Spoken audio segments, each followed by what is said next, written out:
Tida, paano mag-start ng DIY? Una po, alamin kung anong entry mo, anong a-applyan mo, anong klaseng skilled worker ka, anong pathway ang papasukin mo dito. Pangalawa, halimbawa sa caregiver, okay, kagaya ko. Kung gusto mo mag-DIY, ang una mong gagawin, kuhanin mo yung checklist. Merong checklist sa website kung anong requirements na kakailanganin mo. Ikaw, kung may dependents ka, may spouse ka, so yun, makikita mo doon kung anong requirements ninyo lahat. Listahan yung lahat.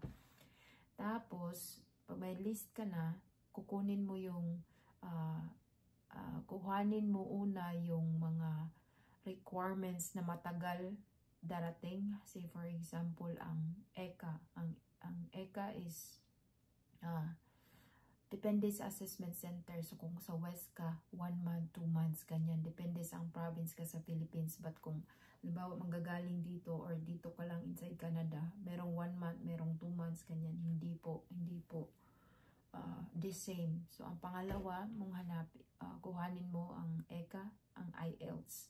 So, mag-exam ka ng IELTS, mag-book ka muna para siseryosohin mo ang review.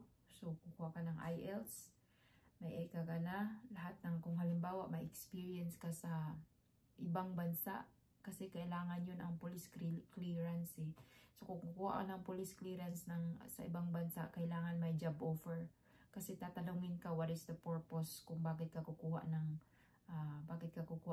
police clearance. Say for example, ang experience mo is nasa Qatar or nasa Saudi Arabia or sa any part of the countries or Hong Kong ba.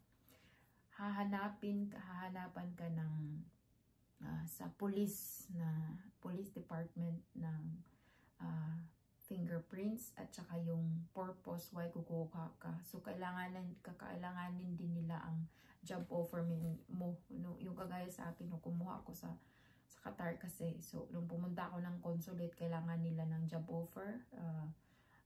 Purpose nga nung basta something like a letter, fingerprints yun. So, dapat may amo ka muna. So, yung checklist, listahan ng anong requirements mo. Kumuha ka ng ECA kasi ito matagal. Tapos yung IELTS. Tapos maghanap ka ng employer. Saan ka maghahanap ng employer?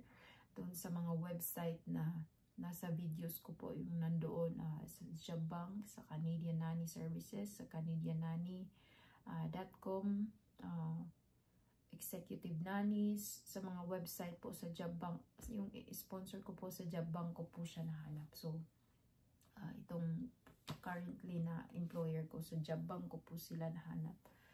Doon kami nagtagpo. And then, so, pag makuha mo na yung major, yun talaga ang pinaka-major mong mahanap yung employer, yung educational credential, yung ECA, yung IELTS, tsaka yung job offer. Yung job offer is manggagaling to sa employer mo.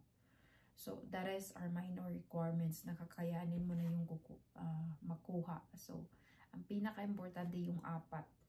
Yung apat, again, yung ECA, language, yung sponsor, employer, tsaka yung pang-apat is yung job offer.